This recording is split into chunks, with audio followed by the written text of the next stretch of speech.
दोस्तों, आप सभी का हमारे इस शो पर स्वागत है। आज का हमारा विषय रहने वाला है तंत्र, मंत्र और साधना। खाली तंत्र शब्द से तंत्र नहीं आता, यथा देहे तथा देहो। उसको लोभ मोह कुछ नहीं रहता, कल की फिक्र नहीं, आज के बारे में सोचना नहीं। काल यानी कि मृत्यु, मृत्यु के परे कोई सत्य है ही नहीं। हमारे साथ इस वक्त हैं शास्त्री निकुल त्रिवेदी जी। निकुल जी, आपका स्वागत है हमारे इस शो पर। तंत्र क्या है? खाली तंत्र शब्द से तंत्र नहीं आता। आज की तारीख में लोग बोलते हैं कि मैं ये तंत्र को साधक हूँ या ये तंत्र के बारे में जानता हूँ। तंत्र जिस प्रकार एक ज्योतिष है उस प्रकार ही तंत्र है। ये सारे विषय ऐसे है कि जिसके अंदर ये समुद्र है, समुद्र के अंदर से 2-4 बाल्टी पानी लेने से समुद्र का पानी खत्म नहीं होता। उसी प्रकार तंत्र को कोई समझ ही नहीं सकता। तंत्र को जिन्होंने समझा है वो आखिर में उसके अंदर आके चक्र के अंदर बीच में फंस गया है। तंत्र एक्चुअली में 4 प्रकारों से होता है। सबसे पहले तंत्र के अंदर आता है तंत्र, तंत्र यानी कि हमारा शरीर। दूसरा आता है उसके अंदर मंत्र, मंत्र यानी कि हमारा मन। तीसरा आता है यंत्र, यंत्र यानी कि उपकरण। जिस प्रकार हम श्री यंत्र देखते हैं, काली यंत्र देखते हैं, बगलामुखी यंत्र देखते हैं या तारा देवी का यंत्र देखते हैं, तो वो सारे यंत्रों के अंदर वो देवी का समावेश होता है। एक्चुअली जो तंत्र मार्ग है वो आत्मकल्याण का मार्ग है। और उसके अंदर और एक भाग आता है जिसको कहते हैं योग, योग यानी कि साधना। ये 4 चीज़ें एकत्रित होती है तब जाके तंत्र प्रयोग होता है।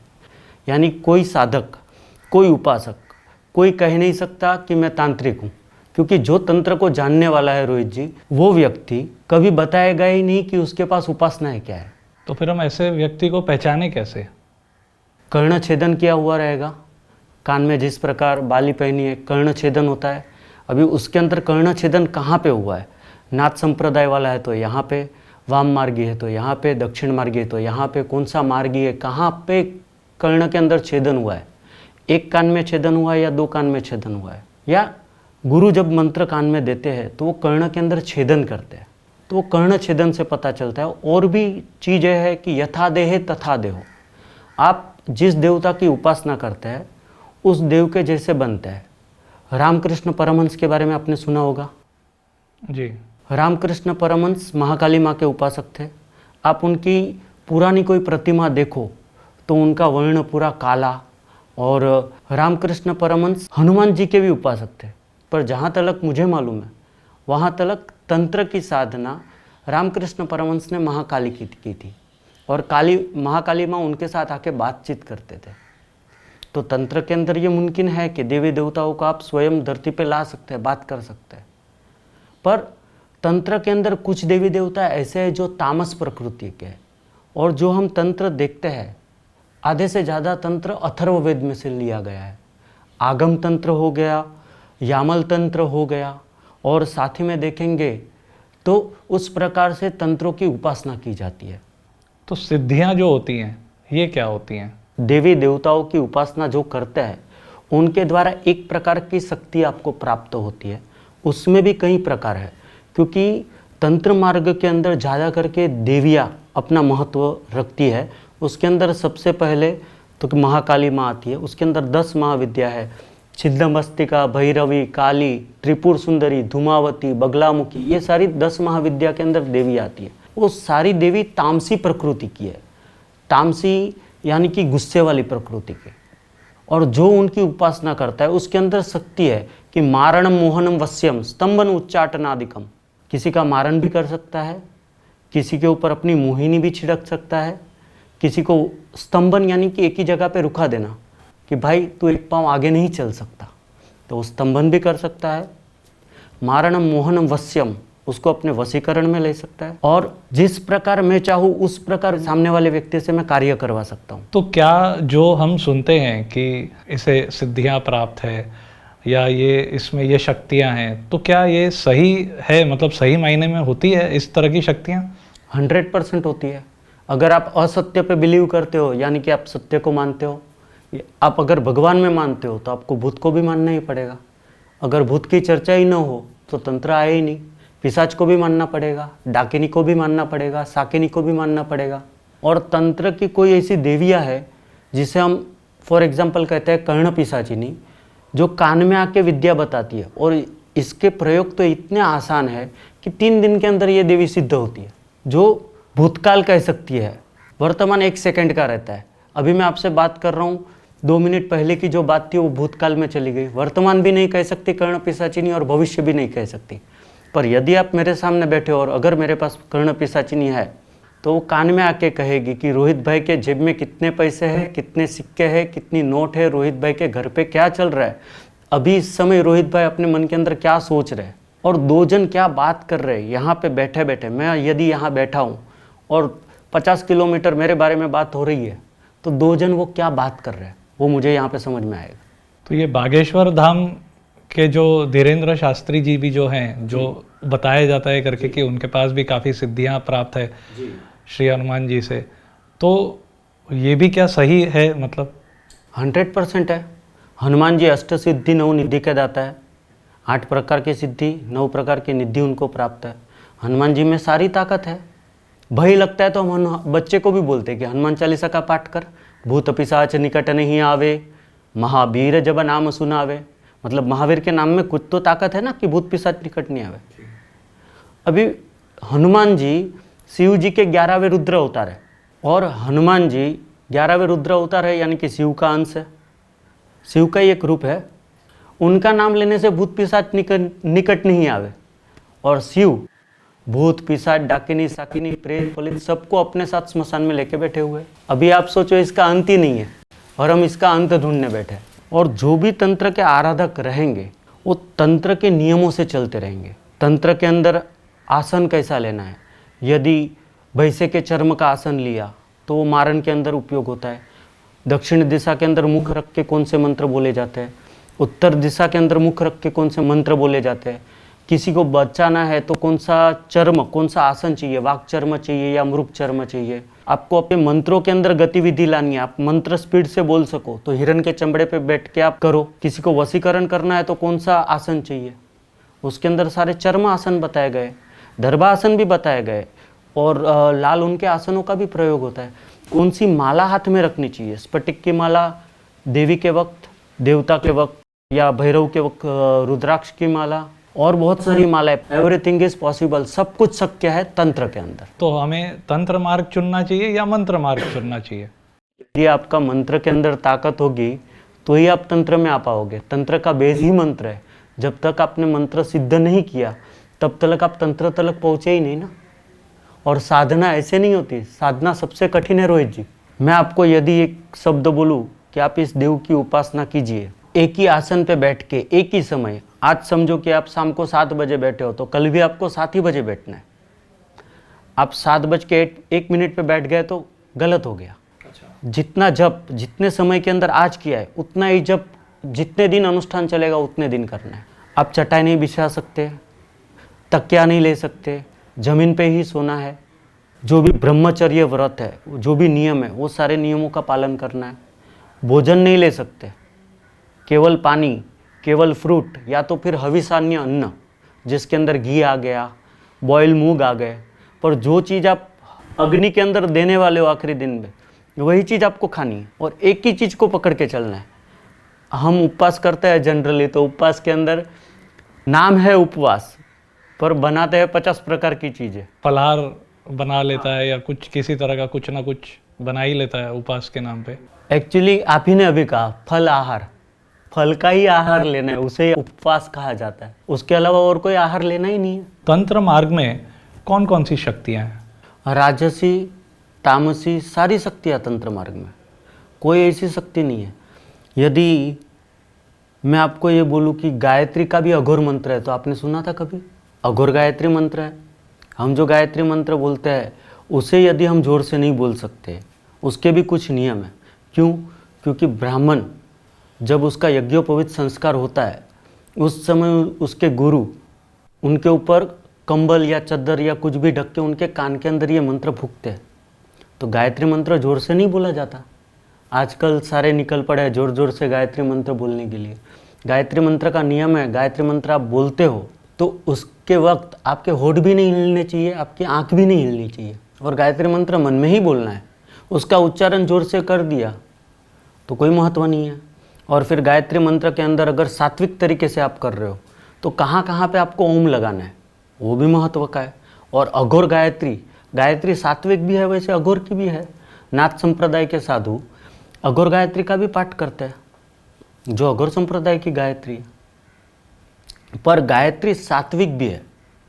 एक बात याद आई कि एक ब्राह्मण राजा के महल में ज्योतिष के लिए जा रहा था। एक अघोरी बैलगाड़ी में बैठा था, वो जा रहा था राजा के नगर के अंदर। वही गाड़ी के अंदर एक तांत्रिक बैठा। वो तांत्रिक ने वो ब्राह्मण ज्योतिषी के कहा कि आप अगर जाओगे अभी, राजा ये सवाल पूछेगा और राजा को आप ये जवाब दोगे। तो ज्योतिषी था, क्यूरियोसिटी थी, जानने की इच्छा थी कि इन्होंने कैसे बताया, और वही हुआ जो वो तांत्रिक ने बताया था। गए, राजा ने वही सवाल किए, इन्होंने वही जवाब दिए। और वो तांत्रिक ने कहा था उतने ही द्रव्य का इसे मिला, उतने ही पैसे इसे मिले, संपत्ति मिली ये ब्राह्मण को। आए, पूछा था रास्ते में कहाँ रहते हो, क्या है वो है, बातचीत हुई थी। ढूंढते ढूंढते वो तांत्रिक के घर तक जा पहुँचे ब्राह्मण जब गए तांत्रिक के घर पे, उस समय ब्राह्मण ने कहा कि मुझे भी ये विद्या सीखनी है।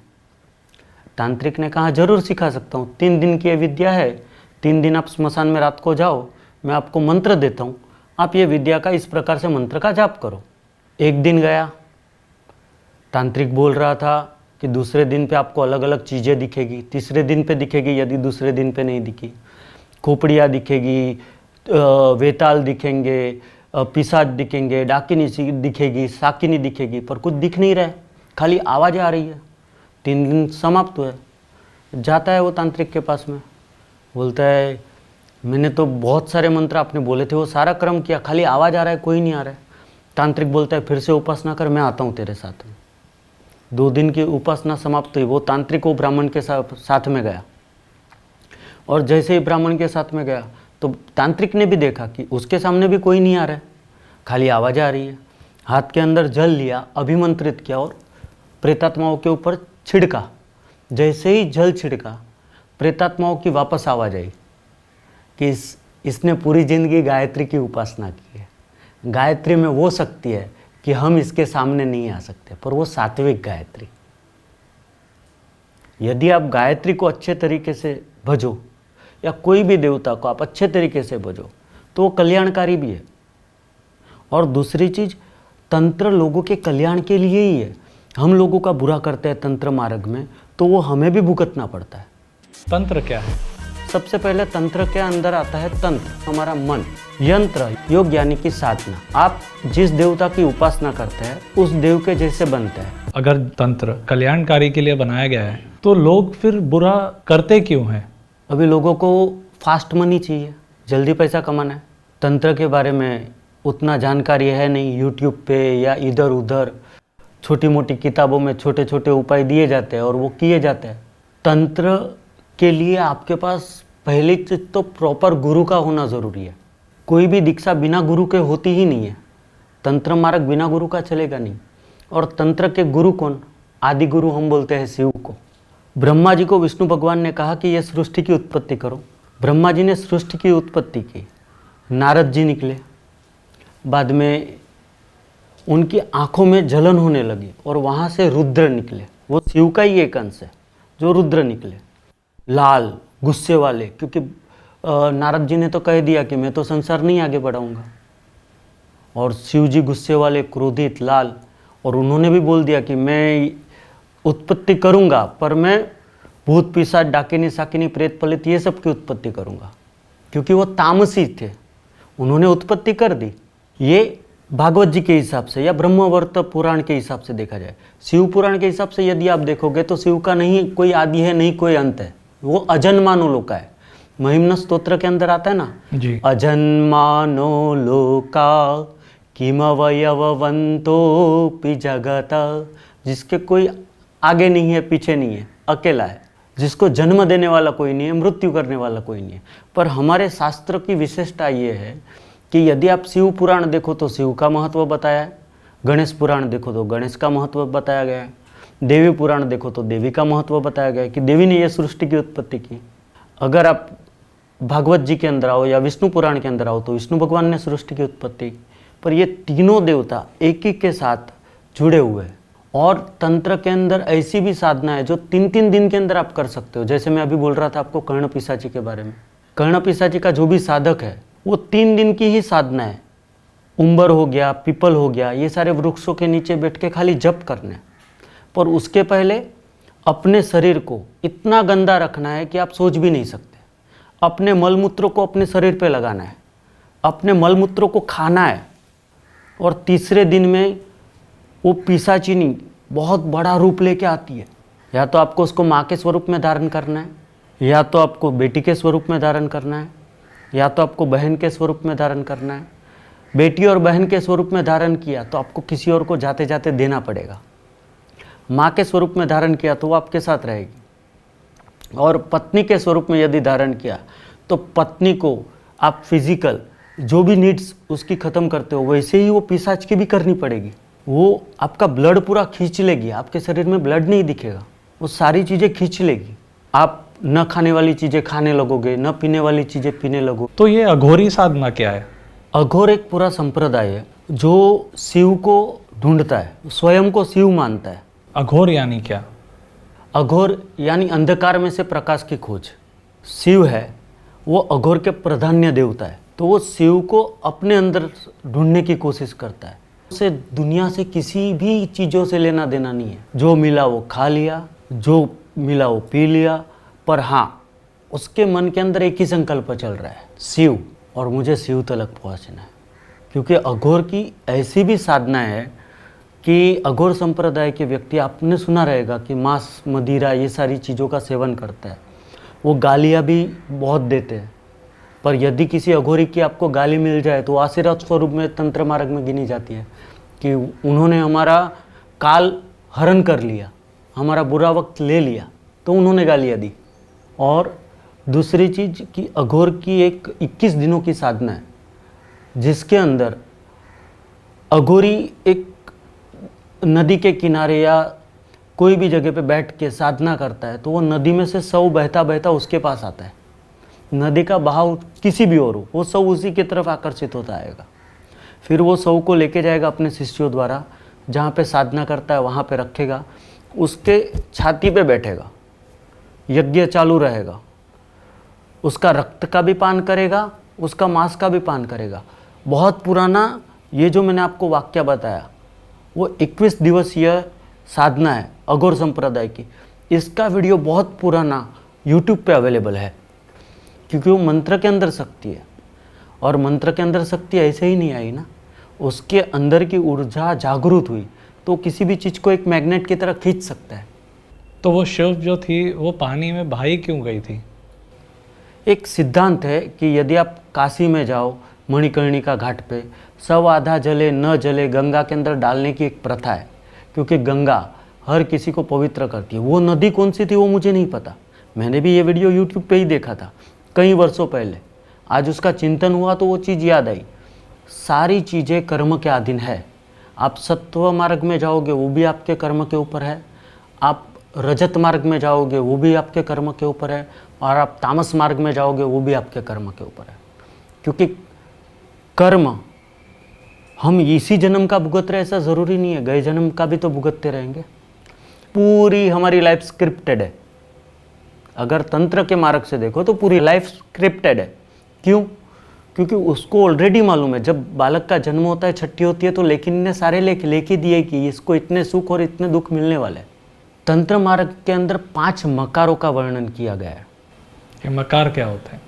मकार यानी कि एक प्रकार की सिद्धि है जिसके अंदर मांस आता है, मदिरा आता है, मुद्राएं आती है, मैथुन, काम वासना जिसे कहते हैं, मैथुन आता है, और मत्स्य भी आता है, मछली भी आती है। ये सारी चीज़ों का सेवन किया जाता है और उसके द्वारा उसकी क्रियाएं करी जाती है।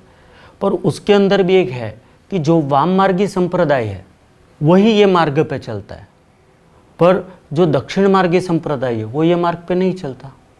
तो ये वाम और दक्षिण दो मार्ग है तंत्र के, जिसके अंदर नाथ संप्रदाय भी आ गया, 10 नामी संप्रदाय भी आ गया, साधु संप्रदाय भी आ गया, सारे समाज भी आ गए, सारी चीज़ें आ गई। एक व्यक्ति यदि नाथ संप्रदाय में जाता है या साधु बनता है, साधु बनने की प्रोसीजर क्या है? कि आप अपना पुराना कोई रिलेशन नहीं रख सकते। यदि आप अपना पुराना रिलेशन रखते हो तो आप साधु नहीं हो। और दूसरी चीज़, जब आपको गुरु मंत्र देते हैं कान के अंदर, तो आपका नामकरण विधि होता है कि आपका नया जन्म करवाया जाता है, आपका नाम कोई अलग रखा जाता है। और जीते जी खुद के पिंडदान खुद को करने पड़ते कि मैं आज संसार से मर गया। और वो साधु मरने के बाद में उसको लोभ मोह कुछ नहीं रहता। उसको पैसा दे तो भी भले, उसको पैसा ना दे तो भी भले, उसका अच्छा करे तो भी भले, ना अच्छा करे तो भी भले, तो ही साधु में आते हो। दुनिया से कोई लेना देना नहीं। अघोरी भी इसी प्रकार होता है। अघोर संप्रदाय में गए तभी आप आ सकते हो जब आप सब कुछ करके आए। कल की फिक्र नहीं, आज के बारे में सोचना नहीं। और साधु के बारे में एक छोटी सी व्याख्या है कि जिसका जीवन सरल उसका नाम साधु। बनावटी जीवन वहाँ पे नहीं चलता है, वो जैसे है वैसे ही दिखना चाहिए। तंत्र के महत्व के स्थान कौन से हैं? काशी के अंदर स्वयं शिव ने साधनाएं की। आकाशे तारिका लिंगम, पाताले हाड़केश्वरम, मृत्यु लोके तू महाकालम। महाकाल क्यों कहते हैं? अकाल मौत से वो मरे जो काम करे चांडाल का। स्त्री वो शक्ति है, सर्जन है, बिना शक्ति के शिव अधूरा है। ब्रह्म राक्षस किसी को नहीं छोड़ता। का मन उसके घर के अंदर बसा। 64 टाइप के भैरव, काफी भैरव। तंत्र के 3 महत्व के स्थान कौन से हैं? सबसे पहले तो तंत्र का स्थान महत्व का एक गिना जाता है काशी में मणिकर्णिका घाट, वाराणसी काशी। जो भी तंत्र मार्ग में हो, वो चाहे वाम मार्ग में हो या दक्षिण मार्ग में हो या कोई भी संप्रदाय के अंदर हो, मणिकर्णिका घाट पे जाना है। और काशी के बारे में ऐसी कहावत है, काशी के अंदर स्वयं शिव ने साधनाएं की थी। वहाँ पे काशी के अंदर आज की तारीख में ऐसे भी आश्रम है, यदि आपको लगता है कि आपकी मृत्यु नज़दीक है तो आप वहाँ पे जाके नाम लिखवा दो। नॉमिनल अमाउंट लेंगे, जब तक आप जियोगे तब तक आपको दोनों टाइम का दाना पानी मिलेगा।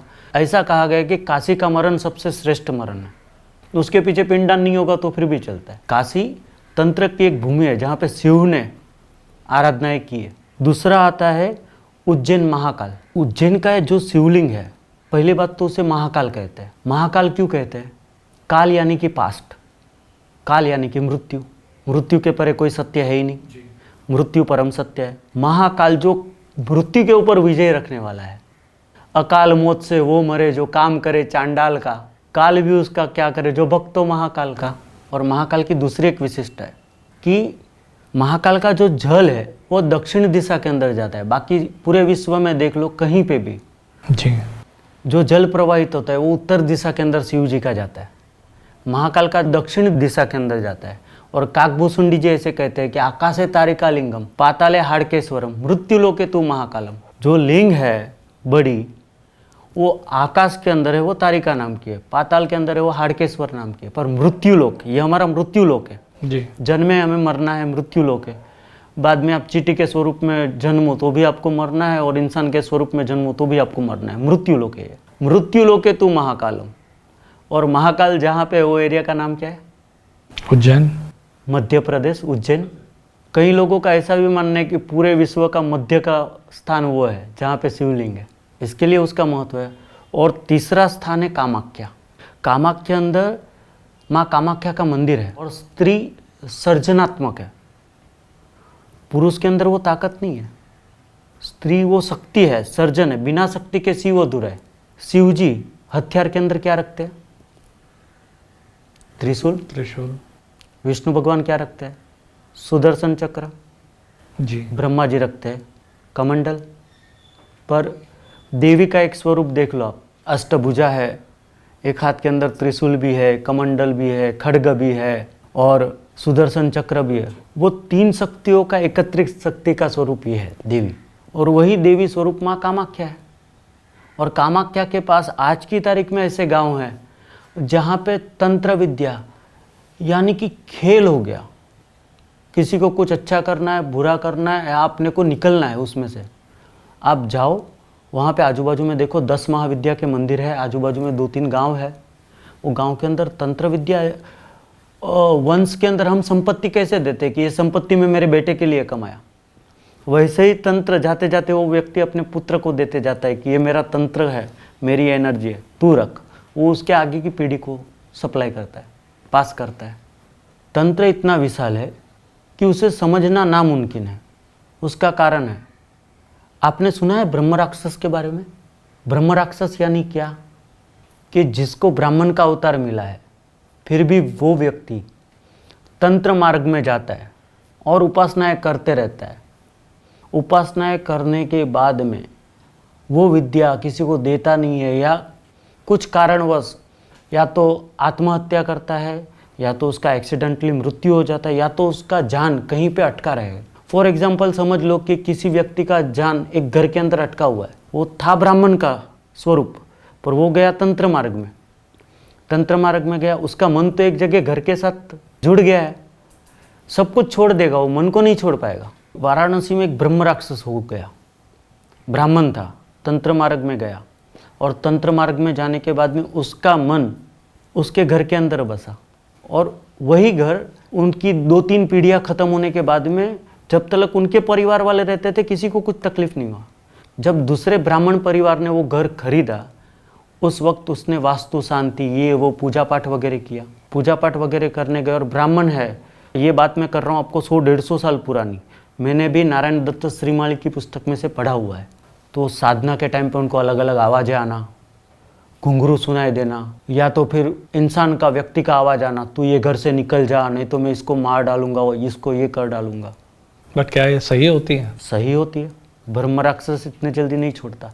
और वही ब्राह्मण के कुल में उसके बेटे का मृत्यु हुआ, और जैसा वो ब्रह्म राक्षस ने बोला था कि तेरा मृत्यु इस प्रकार होगा, तेरे ये बालक का मृत्यु इस प्रकार होगा, उसी प्रकार उसका मृत्यु हुआ।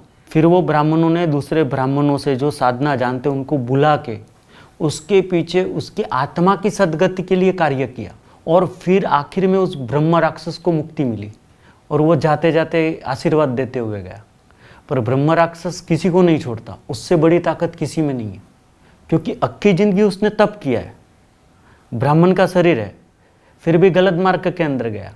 तो क्या भैरव साधना भी तंत्र मार्ग में आती है? भैरव शिव में से उत्पन्न हुए। जब सती ने अपना देह त्याग किया पर्वत की पुत्री ने, तो वहां पे भी भैरव उत्पन्न हुए। 64 टाइप के भैरव है, काफी भैरव है। काल भैरव, बटुक भैरव, आनंद भैरव, रुरु भैरव, महारुद्र भैरव, घोर भैरव, संपत्ति देने वाले भी भैरव है। सर्व सुख शांतिदाय संपत्तिदाय भैरवाय नमः, महाकाल भैरवाय नमः। भैरव जहाँ पे देवी है वहां पे भैरव है। भैरव का कार्य है माँ जगदम्बा का हर देवी का रथ संभालना। यानी आप जितने भी शक्तिपीठ देखोगे ना, हर शक्तिपीठ के साथ में एक भैरव है। उज्जैन के अंदर हर सिद्धि देखोगे तो वहां पे भी काल भैरव का मंदिर है। काशी के अंदर भी अन्नपूर्णा देखोगे तो वहां पे भी बटुक भैरव, महाकाल का भैरव का मंदिर है। मतलब जहां पे देवी है वहां पे भैरव है। और भैरव की साधना तामसी मार्ग में भी की जाती है, सात्विक मार्ग में भी की जाती है, और राजसी मार्ग में भी की जाती है।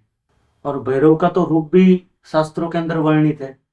तीक्ष्ण दंसम महाकायम कल्पांते दहनोपवम भैरवाय नमस्तुभ्यम।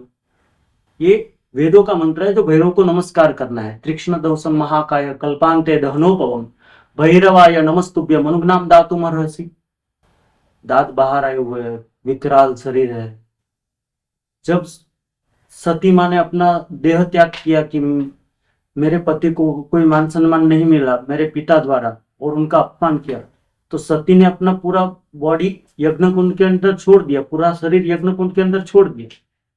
भगवान शिव को जब पता चला तो वहां पे बाल खींच के उन्होंने वीरभद्र नाम के भैरव की उत्पत्ति की। वो वीरभद्र गया मारने के लिए दक्ष प्रजापति। भैरव का काम एकदम आसान है, जो उससे बोला गया है वो वही करके ही आएगा, उसके किए बिना नहीं आएगा। शिव की आज्ञा से भैरव को बोला कि दक्ष प्रजापति का सिर कटना चाहिए, यानी दक्ष प्रजापति का सिर लगा, उसका सिर कटा भी और उसको वहां पे सिर लगा भी। क्योंकि नंदी ने सामने श्राप दिया था कि आपको तो समझ नहीं है कि किस देवता का किस प्रकार सम्मान करे, तो आपको तो बकरे का सिर लगना चाहिए। तो वहां पे उनको लगा बकरे का सिर। भैरव में वो ताकत है। भैरव की साधना बहुत सारी प्रकार से की जाती है, और साधक को ऐसा जरूरी नहीं है कि साधक काले वस्त्रों में रहे, ये करे वो करे। हर चीज के नियम है। जो असली साधक रहेगा वो कहीं पे खुद साधक ही बताएगा ही नहीं। आजकल हम काफी सारी जगहों पे देखते हैं, यूट्यूब पे भी काफी वीडियोस देखते हैं कि इन्होंने ये साधना की या मैंने वो साधना की। साधक कभी नहीं बताता। साधक को उसकी साधना के बारे में बताने की जरूरत ही नहीं है। उसके आजू बाजू के एनर्जी सामने वाले को बोल दी कि ये साधक है। और यदि आपके पास साधना है और आपके बाजू में से कोई साधक व्यक्ति जाता है तो आपको समझ में आएगा कि मेरे बाजू में से साधक गया। और साधना तंत्र मार्ग से करना ना बहुत टफ हो जाता है। जब कोई तंत्र, कोई साधना, कोई देवी की उपासना की जाती है ना, उससे कंटिन्यू की जाती है ना, एक समय ऐसा आएगा कि स्वप्न के अंदर भी आपके मुंह से वही मंत्र चालू है, निंद्रा अवस्था में भी वही मंत्र चालू रहेंगे, रात को सो नहीं पाओगे, दिन को भी सो नहीं पाओगे। लोग कहते हैं ना कि मैं 24 घंटा जाग सकता हूं। तंत्र को जानने वाला जब चाहे सो सकता है, जब चाहे जाग सकता है। एक्चुअली काल है कि 12 बजे से लेके 3 बजे के अंदर नेगेटिव एनर्जी का काल है। वो काल के अंदर तो वो कर ही नहीं पाएगा और वो शक्तियां खींचेगी उसे। पर गीता जी में जिस प्रकार लिखा है कि अगर आप अच्छे मार्ग से मेरे पास आओ तो मैं आपको उस प्रकार स्वीकार करूंगा। यदि आप भूत पिशाच टाकिनी साकिनी बन के मेरे पास आओ या उस रूप में आप मुझे भजो, एक सात्विक देवता के स्वरूप में भजो, तो मैं उस अवतार में आपको प्राप्त होऊंगा। यदि आप भूत पिशाच डाकिनी साकिनी वगैरह के स्वरूप में भजते हो तो मैं उस स्वरूप में आपको मिलूंगा। और नारायण ने गीता जी में कहा है कि यदि आप मुझको मेरे स्वरूप में भजोगे तो मैं आपको नारायण के स्वरूप में भजूंगा। तो आके वहीं पे रुकते हैं, यथा देहे तथा देव। जिस देव की आराधना करोगे उस देव जैसे ही होने वाले और उस देव के पास ही पहुंचने वाले। तंत्र के लिए एक स्पष्टता करते हुए कि तंत्र लोगों का बुरा करने के लिए नहीं है, लोगों का अहित करने के लिए नहीं है। तंत्र है वो आत्म कल्याण के लिए है। जो लोगों का बुरा करता है तंत्र के मार्ग द्वारा, वो उसकी मृत्यु बहुत टफ जाती है। और जो तंत्र मार्ग में आता है उसकी मृत्यु सरल नहीं हो सकती, क्योंकि अगर उसने गलती से भी गलत किया है ना तो उसे भुगतना तो पड़ेगा किसी भी स्वरूप में। और यदि आप तंत्र मार्ग में नहीं हो फिर भी आपको यदि कर्म भुगतने पड़ते हैं तो आपने बुरे कर्म किए तो आपको नहीं भुगतना पड़ेगा। तो हम आखिर में मैं ये पूछना चाहूँगा कि तो ये मुंडमाल और जो सब हम देखते हैं देवियों का, माँ काली के गले में जो है वो सब मतलब क्या है? देखिए, पहला शब्द तो महाकाली जो आप बोलते हैं, तो महाकाली जब शिव और पार्वती जी थे तो शिव जी के मुंह से निकला काली, तो माता पार्वती को बुरा लग गया कि शिव जी ने मुझे काली कह के बुलाया। वो गए ब्रह्मा जी के पास कि ब्रह्मा जी ऐसा ऐसा हुआ, मुझे बुरा लग गया। माता सुंदर दिखती थी तो मुझे काली कह के बुलाया। ब्रह्मा जी ने मंत्रों द्वारा, अपनी शक्तियों द्वारा वो काली का स्वरूप, छाया स्वरूप अलग बनाया महाकाली का, और वापस आए तो शिव जी ने वही अपनी पत्नी के लिए, माता जी के लिए शब्द उपयोग किया, गौरी तुम कहाँ थी। तो देवी के अंदर ही काली थी और देवी के अंदर ही गौरी थी। शिव जी वो तत्व से बात कर रहे थे, इसके लिए वो तत्व गौरी माता जिसे हम मानते हैं। और फिर काली की उत्पत्ति हुई रक्त बीज का संहार करने के लिए, क्योंकि उसकी उत्पत्ति ऑलरेडी होनी थी, वो नियति में निश्चित था। तो रक्त बीज का रक्त यदि जमीन पे पड़ता है तो वो रक्त पीने के लिए। और तामसी है, तामसी देवी देवता है, खोपड़ी की माला गले में पहनेंगे, उनको वस्त्रों से लेना देना नहीं है। जिसका वास स्मशान में है वो वैसे ही चीजों के साथ में रहेंगे। और यही चीज अगर शिव जी के साथ है तो एक दिन पार्वती जी ने शिव जी का मजाक किया कि शिव जी आपके गले में ये खोपड़ियों की माला है वो किसकी है। तो शिव जी ऐसा कहते हैं कि ये जो खोपड़ियों की माला है वो तो सारी आप ही की है। बोलते मेरी खोपड़ियों की माला? तो हाँ, मैं अजन्मा हूं और अमर हूं, मेरा मृत्यु नहीं है, मेरा जन्म ही नहीं हुआ तो मृत्यु होने का कोई बात ही नहीं है, मैं अजन्मा हूं। पर शिव जी जो खोपड़ियों की माला पहनते हैं वो जगदम्बा की है, और जगदम्बा जो खोपड़ियों की माला पहनती है उन्होंने जो विनाश किया है वो विनाश को उन्होंने अपने अंदर रखा है, क्योंकि शिव और काली विनाश के देवी देवता है। दोस्तों, हम आज यहीं पर विराम लेते हैं। आप हमें कमेंट्स बॉक्स में लिखकर बताइए कि आपको हमारा ये एपिसोड कैसा लगा। हमें लाइक, फॉलो और शेयर करना बिल्कुल ना भूलें। ओम जय श्री महाकाल। ओम जय श्री महाकाल।